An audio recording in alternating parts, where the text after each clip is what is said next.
એક જણો એના છોકરાને એક ગુરુકુળમાં મૂકવા ગયો. એટલે ગુરુકુળના સંચાલકો હતા, એમણે કીધું કે વાંધો નહીં, રાખો.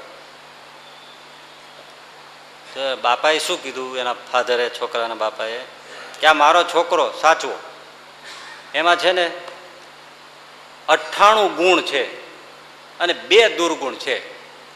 સંચાલક તો ખુશ થઈ ગયા કે આવો છોકરો હજી સુધી નથી આવ્યો. 98 ગુણ એટલે અને 2 દુર્ગુણ છે. શું? હા, તમે ગોતજો.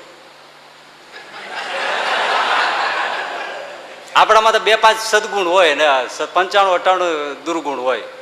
એટલે તો ખુશ થઈ ગયો, પણ કે આ 2 દુર્ગુણ અને 98 સદગુણ છે, ખાલી 2 દુર્ગુણ છે, પણ ગોતજો તમે. થોડા દિવસ થયા એટલે એમને બોલાવ્યા કે દુર્ગુણ જડી ગયા છે, આવો. શું છે દુર્ગુણ? તો એક, એનામાં અક્કલ નથી, અને બીજાનું માનતો નથી. પોતામાં અક્કલ નથી અને પાછું બીજાનું માનવું નહીં. એના જેવા દુર્ગુણ દુનિયામાં બીજા કોઈ નહીં. પોતાને અક્કલ ન હોય તો બીજાનું માનવું જોઈએ. એટલે બીજા 98 સદગુણ હોય એ દુર્ગુણ થઈ જાય. આને પોતાને અક્કલ નથી અને બીજાનું માનતો નથી. હવે એનું કામ કેમ પાર પાડવું? તો અત્યારે આજે ભણેલા ગણેલા અને અવિશ્વાસી જે બધા થઈ ગયા, બસ પોતાને દેખાતું નથી અને જેનું દેખાય છે એનું માનવું નથી. આને કહેવાય મૂઢ. વિશ્વાસ ક્યાં છે? દેખતાઓનો વિશ્વાસ નથી અને પોતે આંધળા છે કબૂલ કરવું નથી. એટલે આ મૂઢનો એક અર્થ શું છે ખબર છે? પોતે અજ્ઞાની હોવા છતાંય જ્ઞાની માનવો ને, એના જેવો કોઈ મૂઢ નહીં. સોક્રેટિસ ગ્રીકમાં થયા, ત્યાં ડેલ્ફી દેવી પૂજાય.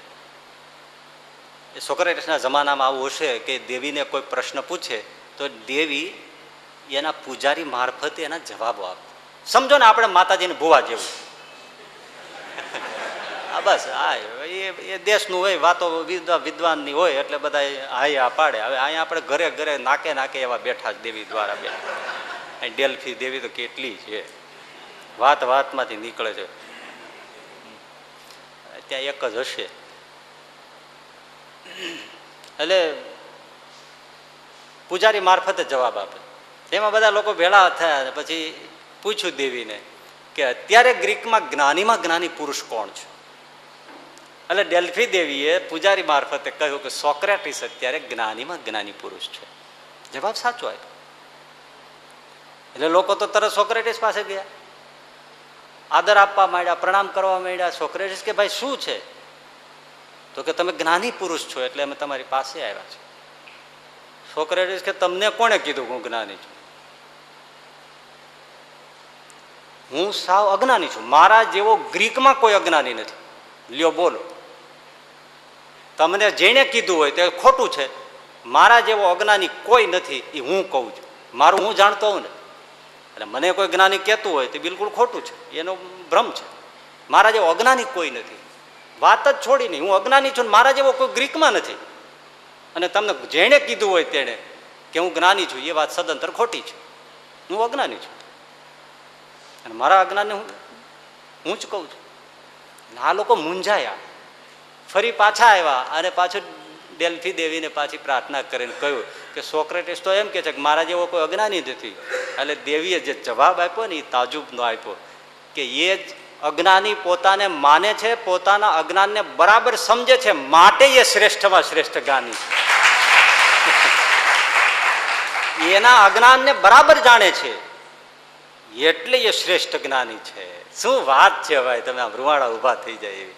જે માણસ પોતાના અજ્ઞાનને જાણે એ શ્રેષ્ઠ જ્ઞાન, અને જે પોતે પોતાના જેટલા જ્ઞાનને આગળ કરી રાખે એટલું એ અજ્ઞાની. આપણે અજ્ઞાનને સ્વીકારતા નથી, પોતાને દેખાતું નથી, અને બીજાને જેને દેખાય એનું આપણે માનવું.